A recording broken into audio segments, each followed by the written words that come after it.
Halo sahabat pelajar, bagaimana kabarnya hari ini? Mudah-mudahan semua dalam keadaan sehat walafiat dan selalu dalam perlindungan Tuhan Yang Maha Esa. Nah, pada video pembelajaran kali ini kita coba untuk membahas sebuah materi terkait daya tarik interpersonal. Seperti apa pembahasannya? Yuk, kita simak bareng-bareng videonya. Adapun topik yang akan kita bahas pada video pembelajaran kali ini adalah: yang pertama, pengertian daya tarik interpersonal. Yang kedua, teori daya tarik interpersonal. Dan yang ketiga, faktor-faktor yang mempengaruhi daya tarik interpersonal. Namun sebelum lanjut ke materi, ada baiknya kita ketahui terlebih dahulu apa itu daya tarik. Daya tarik merupakan sesuatu yang memiliki keunikan, keindahan, ataupun keanekaragaman yang menjadi sasaran.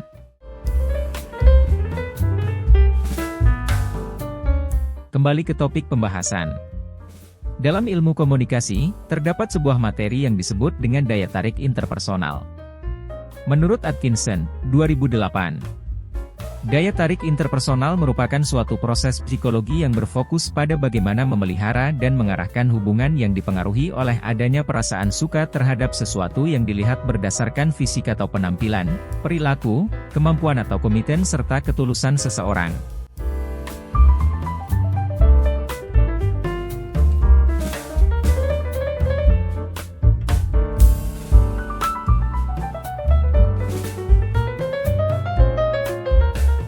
Materi selanjutnya yaitu teori mengenai daya tarik interpersonal. Menurut Mulyadi dan kawan-kawan, 2016, ada beberapa teori yang bisa menjelaskan mengapa manusia atau individu bisa saling tertarik satu dengan yang lain. Berikut merupakan teori-teori yang menjelaskan mengenai keterkaitan tersebut.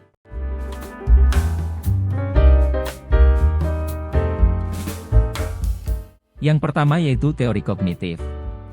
Teori kognitif lebih menekankan pada proses berpikir yang digunakan sebagai dasar yang menentukan tingkah laku. Tingkah laku sosial dipandang sebagai suatu hasil atau akibat dari proses akal manusia. Misalnya, jika kita berpikir bahwa orang lain dapat memberikan keseimbangan terhadap apa yang kita cari, maka kemungkinan besar kita akan menyukainya. Yang kedua yaitu teori penguatan. Teori penguatan sangat identik dengan kesan pertama. Dalam teori ini, individu akan berusaha menemukan bagaimana ketertarikan itu didapat saat pertama kali bertemu. Dasar teori ini cukup sederhana, yaitu orang akan tertarik karena hadiah dan menolak karena hukuman. Contohnya, kita akan cenderung lebih suka terhadap orang-orang yang menghadiahi atau menghargai kita daripada orang-orang yang memberikan hukuman dengan mengkritik atau menghina kita.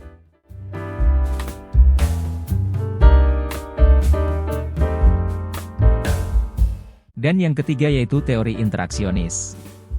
Teori ini dikembangkan dalam situasi alamiah di mana suatu keputusan selalu dihubungkan dengan situasi sosial di mana seseorang itu berada. Teori ini lebih menitik beratkan pada ketertarikan antar pribadi sebagai suatu konsep. Misalnya, kita akan cenderung lebih tertarik pada seseorang yang berpenampilan menarik, memiliki kemampuan, dan lain sebagainya. Materi selanjutnya yaitu faktor-faktor yang mempengaruhi daya tarik interpersonal. Setelah kita mengetahui teori-teori tersebut, pastinya akan muncul sebuah pertanyaan di benak kita masing-masing. Apa faktor yang mempengaruhi ketertarikan seorang individu dengan individu lainnya? Nah, berikut merupakan faktor-faktor yang dapat mempengaruhi daya tarik interpersonal, di antaranya. Yang pertama yaitu kedekatan atau proximity. Menurut Atkinson, 2008, secara umum, sebuah persahabatan akan lebih mudah tumbuh di antara orang-orang yang posisinya selalu berdekatan dengan kita. Misalnya tetangga, atau teman satu kelas yang duduknya selalu dekat dengan kita, dan lain sebagainya. Jika kita selalu berada dekat dengan seseorang, lama-kelamaan pastinya akan muncul perasaan suka terhadap orang tersebut. Baik itu suka sebagai teman, maupun perasaan suka sebagai lawan jenis. Faktor yang kedua yaitu keakraban atau familiarity. Menurut Taylor dan kawan-kawan dalam Maryam, 2018, ketika seseorang selalu dekat dengan kita, maka akan cenderung menjadi akrab. Hal ini akan dapat menciptakan daya tarik interpersonal. Karena semakin sering kita bertemu, akan semakin meningkatkan rasa suka kita terhadap orang tersebut. Faktor yang ketiga adalah kesamaan atau similarity. Seorang individu akan cenderung menyukai orang-orang yang memiliki kesamaan dengannya. Baik dalam hal sikap, nilai, minat, latar belakang, atribut fisik, dan kepribadian. Mengapa demikian? Menurut Dayakisni Yahudaniah dalam Maryam 2018 menjelaskan, 1. Orang-orang cenderung menyukai orang lain di mana mereka memiliki sikap yang sama dengannya, agar seluruh unsur kognitifnya tetap konsisten. 2. Seseorang yang memiliki kesamaan dengan kita cenderung lebih mudah menyetujui pandangan dan mendukung keyakinan kita tentang kebenaran terhadap pandangan tersebut. Misalnya, kita sama-sama penggemar bola, dan kita memiliki jagoan tim yang sama. Nah, dengan kesamaan yang kita miliki tersebut, maka kita akan selalu percaya dan yakin terhadap lawan bicara kita terkait topik pembicaraan mengenai tim jagoan kita. Kita akan senantiasa saling mendukung di dalam keseruan kita saat berbicara. 3. Orang lain yang memiliki kesamaan dengan kita, mendorong kita untuk bisa memperkirakan bahwa interaksi yang terjalin di masa yang akan datang akan positif dan memberikan keuntungan. Kemudian faktor yang keempat adalah daya tarik fisik. Penampilan fisik yang menarik, memiliki keuntungan sosial, yaitu, menyebabkan ketertarikan pada orang lain. Sebagian besar orang percaya jika laki-laki dan perempuan yang menarik, memiliki karakteristik positif, seperti, menampilkan ketenangan, mudah bergaul, mandiri, dominan, gembira, seksi, mudah beradaptasi, sukses, lebih maskulin, untuk laki-laki, dan lebih feminim untuk wanita, jika dibandingkan orang yang tidak memiliki penampilan fisik yang kurang menarik.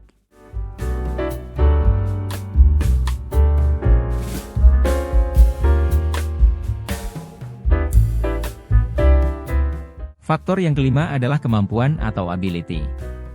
Menurut teori pertukaran sosial dan reinforcement, ketika orang lain mampu memberikan kontribusi kepada kita, maka kita cenderung ingin bersama dan menyukainya.